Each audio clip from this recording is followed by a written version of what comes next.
اعوذ باللہ من الشیطان الرجیم، بسم اللہ الرحمن الرحیم۔ کل ہم نے ایک پیسج کی بات کی تھی قرآن پاک کے سورہ مومنون کے، جہاں اللہ تعالیٰ جنت الفردوس والوں کی خوبیاں بتا رہے تھے۔ آج ہم ایک اور پیسج کریں گے، سورہ لقمان ہے، جس میں اللہ تعالیٰ ایک پورا پیسج بیان کر رہے ہیں، آیت نمبر 12 سے لے کے آیت نمبر 19 تک۔ تو اب کل بھی ہم نے پورے پورے پیسج کی بات نہیں کی، پوری ایک ایک آیت کو ڈسکس نہیں کیا۔ آج بھی ہم اصل مقصد جو ہے وہ ایک آیت ہے، اس کے اوپر فوکس کرنا ہے اور اس کو سمجھنے کی کوشش کرنی ہے۔ لیکن یہ جو پورا پیسج ہے، میں چاہتی ہوں کہ آپ اور میں اور ہم سب گھر میں ٹائم نکال کے اس کو پڑھیں، کیونکہ ایک اچھا گائیڈ جو ہوتا ہے نا، وہ ہمیشہ آپ کو ڈپینڈنٹ نہیں رکھتا اپنے اوپر کہ میں جب بھی بتاؤں گا کہ یہ کون سی جگہ ہے اور میپ کیسے پڑھتے ہیں تو آپ کو پڑھنا آئے۔ تو آپ کو سکھا دیتا ہے کہ پڑھنا کیسے ہے، تاکہ پھر آپ خود ہی پڑھتے جائیں اور سیکھتے جائیں۔ تو یہ جو پیسج ہے سورہ لقمان، آیت نمبر 31، آیت نمبر 12 سے لے کے آیت نمبر 19 تک، لقمان علیہ السلام کی کانورسیشن ہے اپنے بیٹے کے ساتھ۔ اب اللہ تعالیٰ نے بہت کانورسیشن ریکارڈ کی ہیں نا، پروفٹس کی کانورسیشن ہیں ان کے لوگوں کے ساتھ، لقمان علیہ السلام کی ہیں، کون سے وقت میں کون سی بات اللہ تعالیٰ نے ریکارڈ کی۔ اگر ہم صرف ایک انسان کی پوری زندگی بھی ریکارڈ کریں، صرف ایک دن بھی ریکارڈ کریں، تو اس میں 10 12 15 پتہ نہیں کتنے صفحے بھر جائیں گے، جتنی انسان ایک دن میں بات کرتا ہے۔ اور پروفٹس اور حکمت والے لوگ تو اچھی بات کتنی زیادہ کرتے ہیں کہ ہر ایک بات ہمیں لگتا ہے کہ لکھنے کے قابل ہے۔ اب جب اللہ تعالیٰ ان لوگوں کی ہسٹری ریکارڈ کر رہے ہیں، تو اللہ تعالیٰ ڈیسائیڈ کر رہے ہیں کہ لقمان علیہ السلام کی زندگی کا اور کوئی واقعہ قرآن پاک میں مینشن نہیں ہے، صرف ایک کانورسیشن اللہ تعالیٰ نے لی ہے، اور وہ جو وہ اپنے بیٹے کو کچھ سمجھانا چاہ رہے تھے وہ اللہ تعالیٰ نے ڈال دیا۔ تو ابھی ہمیں سمجھنا پڑے گا کہ جو جو لفظ ہے، جو جو آیت ہے، جو بھی بات اللہ تعالیٰ نے ڈیسائیڈ کیا کہ قرآن پاک میں نے ریکارڈ کرنی ہے اور ہر ایک انسان کے لیے وہ ہدایت ہے، تو پھر اس کے ہر ایک ایک لفظ پہ، ہر ایک ایک بات پہ ہمیں دھیان دینا پڑے گا اور سمجھنا پڑے گا کہ بات ہو کیا رہی ہے۔ تو بہت جلدی جلدی شروع کی آیتوں کا ترجمہ کریں گے اور پھر آگے دیکھیں گے، اور اس میں بھی بہت کچھ ہے۔ جب سوچنے پہ اور سمجھنے میں بندہ آئے نا، تو سب کو سمجھ آئے گی انشاءاللہ جب ہم بیٹھیں گے قرآن پاک کے ساتھ۔ تو آیت شروع ہوتی ہے، اللہ تعالیٰ کہہ رہے ہیں، بھی اللہ تعالیٰ انٹروڈیوس کرا رہے ہیں لقمان علیہ السلام کو۔ وَلَقَدْ آتَيْنَا لُقْمَانَ الْحِكْمَةَ، ہم نے لقمان کو حکمت عطا کی۔ دنیا میں کوئی اسمارٹ ہے نا، زیادہ انٹیلیجنٹ ہے، زیادہ کسی کو میتھ زیادہ اچھا سمجھ آتا ہے، کسی کو آرکیٹیکٹ زیادہ سمجھ آتا ہے، تو وہ سارا کریڈٹ اپنے اوپر لے لیتا ہے۔ اللہ تعالیٰ کہتے ہیں ہم نے موسیٰ علیہ السلام کو یا عیسیٰ علیہ السلام کو یا ابراہیم علیہ السلام کو حکمت عطا کی اور علم عطا کیا، تو وہ اللہ تعالیٰ ہمیشہ انسان کو یاد رکھواتے ہیں کہ میں دے رہا ہوں، میں نے عطا کیا۔ تو یہاں سے جو ہیوملٹی ہے نا انسان کے اندر، عاجزی ہے، وہ اپنی جگہ انسان کو پتہ چل جاتی ہے۔ اب اللہ تعالیٰ نے ان کی پوری حکمت کا، ان کی پوری سمجھ کا ایک کرکس بتا دیا 2 لفظوں میں۔ کیا تھی ان کی ساری حکمت کا اگر کوئی نچوڑ نکالا جائے؟ انشکر للہ۔ اشکر میں کمانڈ ہے کہ وہ بار بار اپنے آپ کو حکم دیتے رہتے تھے، یاد دلاتے رہتے تھے کہ اللہ کا شکر ادا کریں۔ اس کا مطلب کیا ہے کہ شکر بائی ڈیفالٹ نہیں ہے، نہ شکری بائی ڈیفالٹ، نہ شکر آپ بغیر سوچے سمجھے ہو جاتے ہیں۔ شکر گزار ہونے کے لیے سوچنا پڑتا ہے، سمجھنا پڑتا ہے، کوشش کرنی پڑتی ہے، دل مارنا پڑتا ہے، تبھی ہم شکر گزار ہوتے ہیں۔ اور پھر اللہ تعالیٰ کہتے ہیں وَمَن يَشْكُرْ فَإِنَّمَا يَشْكُرُ لِنَفْسِهِ، جو کوئی شکر کرے گا اپنے لیے کرے گا۔ ومن کفر، اور جو کوئی ناشکری کرے گا، فإن اللہ غنی حمید، اللہ تعالیٰ کو نہ اس کے شکر کی ضرورت ہے، اللہ تعالیٰ اپنے آپ میں تعریف کے قابل ہے۔ وَإِذْ قَالَ، اور جب کہا، لقمان لابنہ، لقمان نے اپنے بیٹے سے، وَهُوَ يَعِظُهُ، جبکہ وہ انہیں نصیحت کر رہے تھے۔ یہ ولیہ صرف اس ورڈنگ کا مطلب کیا ہے کہ ہر ٹائم بچوں کے کان میں ایک بات نہیں ڈالنی ہوتی، نماز پڑھ لو، نماز پڑھ لو، نماز پڑھ لو، آہستہ بات کرو، آہستہ بات کرو، آہستہ چلا کے بچوں کو کہہ رہے ہیں کہ آہستہ بات کو۔ کوئی بھی بات آپ کسی کے بھی، ہمارے کانوں کی کوئی بھی بات دن میں 10 دفعہ بولیں گے نا، تو وہ بلینک ہو جاتا ہے، دماغ سنتا ہی نہیں ہے، وہ بات کان بند کر دیتے ہیں بات۔ کوئی ایک خاص وقت ہے جس میں بٹھا کے وہ اپنے بیٹے کو بات سمجھا رہے ہیں، ہر روز وہ یہ باتیں ریپیٹ نہیں کرتے رہتے، اس کے کانوں پہ سوار نہیں ہو جاتے۔ یا بنیا، میرے پیارے بیٹے، محبت اللہ تعالیٰ ایک سٹوری کے تھرو بتا رہے ہیں کہ باپ اور بیٹے کا رشتہ کتنا ہیلدی ہونا چاہیے، کتنا سمجھانا ہے، تربیت کرنی ہے نا اولاد کی اپنی۔ سب سے پہلی نصیحت کیا کریں وہ اپنے بیٹے کو؟ میرے پیارے بیٹے، مجھے بڑی محبت ہے تم سے، لا تشرک باللہ، اللہ کے ساتھ کسی کا شریک نہیں ٹھہرانا۔ ان الشرک لظلم عظیم، بے شک شرک بہت بڑا ظلم ہے۔ اور شرک، ڈاکٹر اسرار احمد کی پوری ویڈیو ہے 1.5 گھنٹے کی، کہ شرک صرف کسی بت کو پوجنے کا نام نہیں ہے، محبت میں، عبادت میں، فرما برداری میں کوئی شرک نہ کریں۔ اب ایک باپ اور بیٹے کی کانورسیشن دکھا کے اللہ تعالیٰ یہ تو دکھا رہے ہیں کہ یہ ایک ہیلدی کانورسیشن ہے اور یہ رشتہ ہونا چاہیے۔ تو اب ماں کا ذکر کیسے آئے گا؟ لقمان علیہ السلام بات کر رہے تھے نا اپنے بیٹے سے, اللہ تعالیٰ نے کانورسیشن کٹ کر دیا راستے میں, اب اللہ تعالیٰ بات کرنے لگے ہیں ہم سے. وَوَصَّيْنَا الْإِنسَانَ, ہم نے انسان کو وصیت کی, بِوَالِدَيْهِ, اس کے والدین کے بارے میں.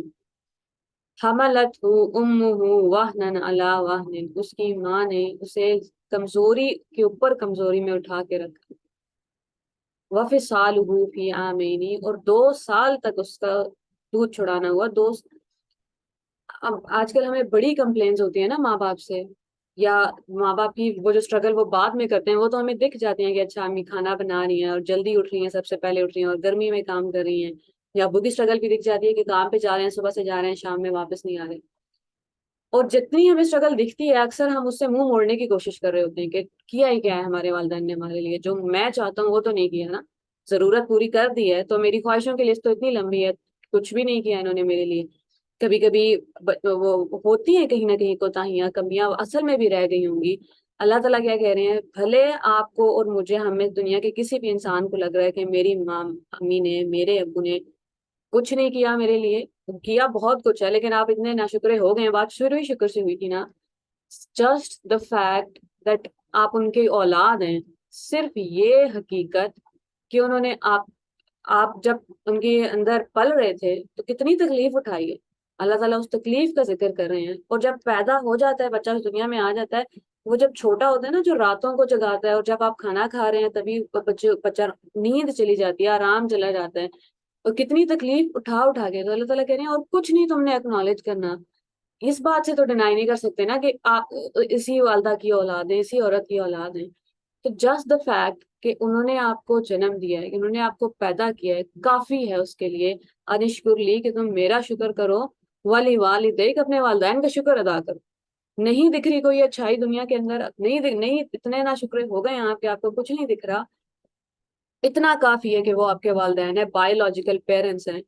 اور آپ کی ماں نے کس تکلیف سے اٹھا کے, کہ جتنا عرصہ بڑھتا گیا ہے کمر اتنی دکھتی چلی گئی ہے. بچہ دنیا میں آ گیا تو اور ایک اسٹرگل ہے, دن رات کی اسٹرگل ہے. اگر بچے اتنے کیوٹ نہ ہوتے نا, اور اللہ تعالیٰ نے بچوں کے لیے محبت دلوں میں نہ ڈالتی ہوتی, تو یہ دنیا کا سخت مشکل ترین کا. تو اللہ تعالیٰ نے محبت اتنی ڈال دی ہے کہ اب آپ ہر تکلیف برداشت کرنے کے لیے تیار ہیں.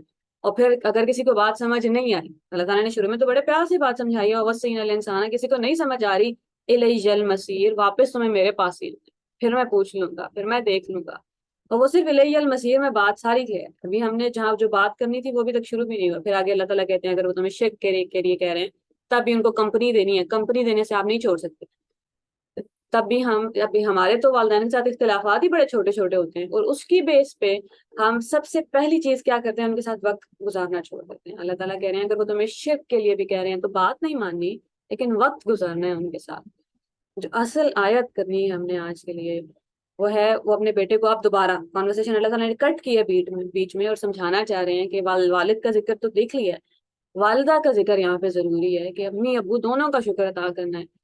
یا بنیا, میرے بیٹے, انہا ان تکو مثقال حبۃ من خردل فتکن فی صخرۃ, کوئی چیز رائی کے دانے کے برابر بھی ہو, چاہے تم کسی چٹان میں, بہت بڑے پہاڑ میں, پتھر میں رکھ دو, او فی السماوات او فی الارض, یا زمین آسمان میں کہیں رکھ دو, یأتی بہ اللہ, اللہ تعالیٰ اسے نکال لائیں گے.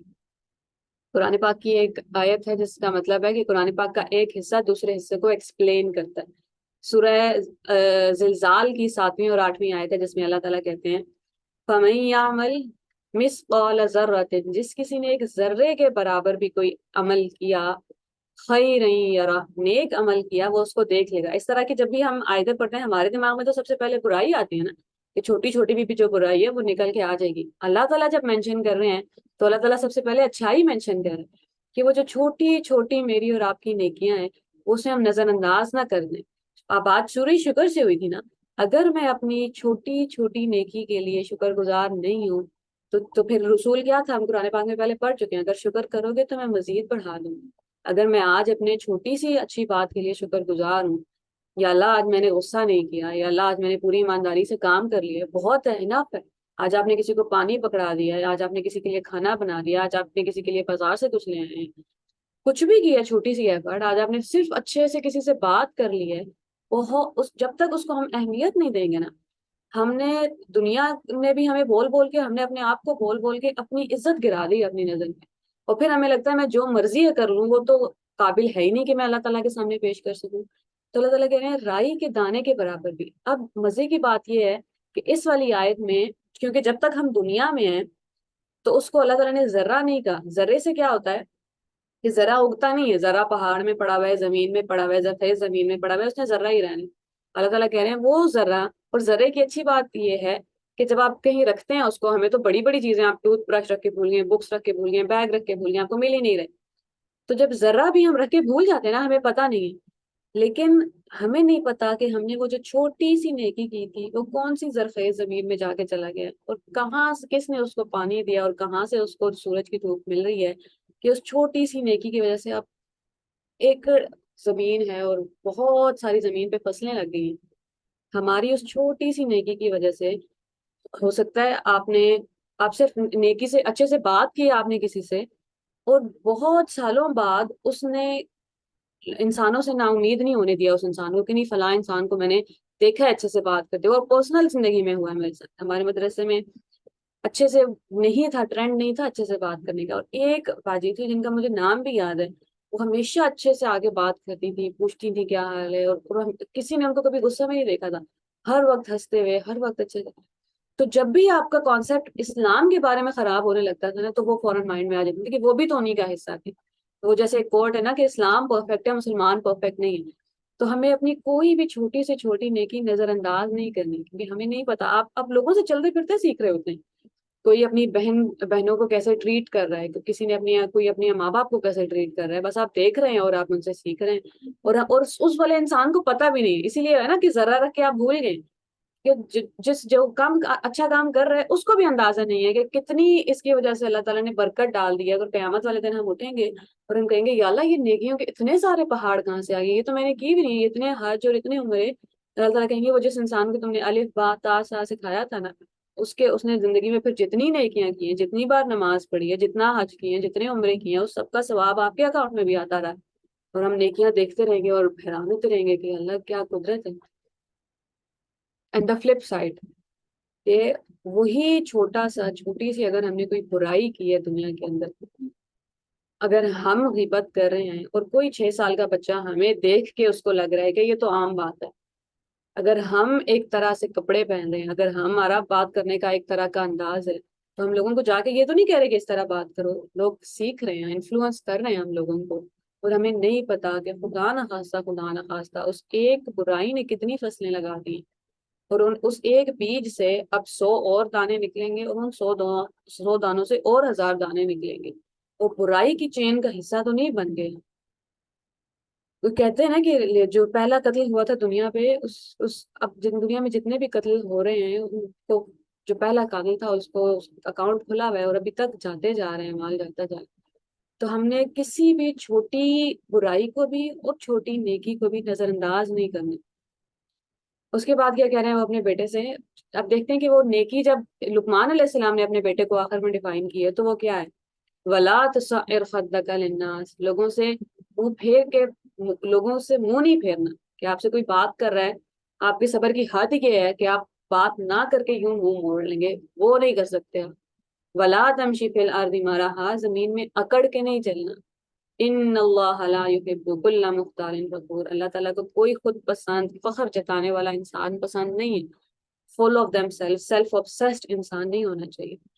وقصد فی مشیک، اپنی چال میں اعتدال پیدا کرو. لقمان علیہ السلام اپنے بیٹے کو بتا رہے ہیں کہ بیٹا ایسے نہیں چلنا کہ تمہیں دیکھ کے لوگ مروب ہو جائیں، یا تمہیں دیکھ کے لوگوں کو لگے کہ یہ میں بھی ایسے کروں، کہ لوگ ڈومینیٹ ہو جائیں، لوگوں کو لگے کہ یہ بہتر ہے اور میں کمتر ہوں، کسی کو احساس کمتر ہی نہ ہو آپ کی وجہ سے. اور اگلا پارٹ وَغْضُضْ مِن صَوْتِكَ، اپنی آواز آہستہ رکھنا. اور وہ اپنے بیٹے کو بتا رہے ہیں. ہمارے یہاں تو لڑکیوں کی بھی آوازیں بڑی اونچی ہو جاتی ہیں، اور ایک خاص عمر میں بچے جب بڑے ہو رہے ہوتے ہیں، تو جب وہ ایک مرد ہو جاتے ہیں، بڑے ہو جاتے ہیں، تو ہمیں تو لگتا ہے مرد ہے ہی وہ جو چیخ چلا کے بات نہ کرے، جو 10 گالیاں نہ دے، 4 گالیاں نہ دے، تو پتہ ہی نہیں چلے گا.